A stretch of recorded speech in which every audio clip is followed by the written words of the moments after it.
Hello guys! Welcome sa ating YouTube channel. Nandito tayo ngayon sa Amaya View Resort guys sa Cagayan de Oro City.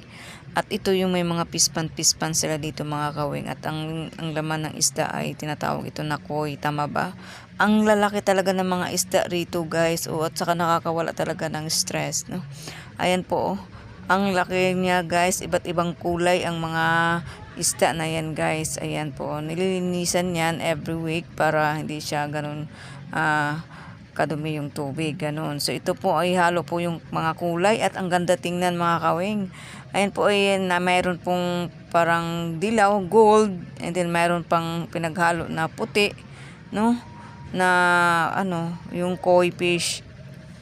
At ang dami dito guys, ang isa nito guys, ang isang piraso ay nagkaano po siya ng tumitimbang po siya ng 2 kilo mahigit guys. No, ganun siya kalaki sa personal talaga. Napakalaki po yung kanilang aquarium mga kawin.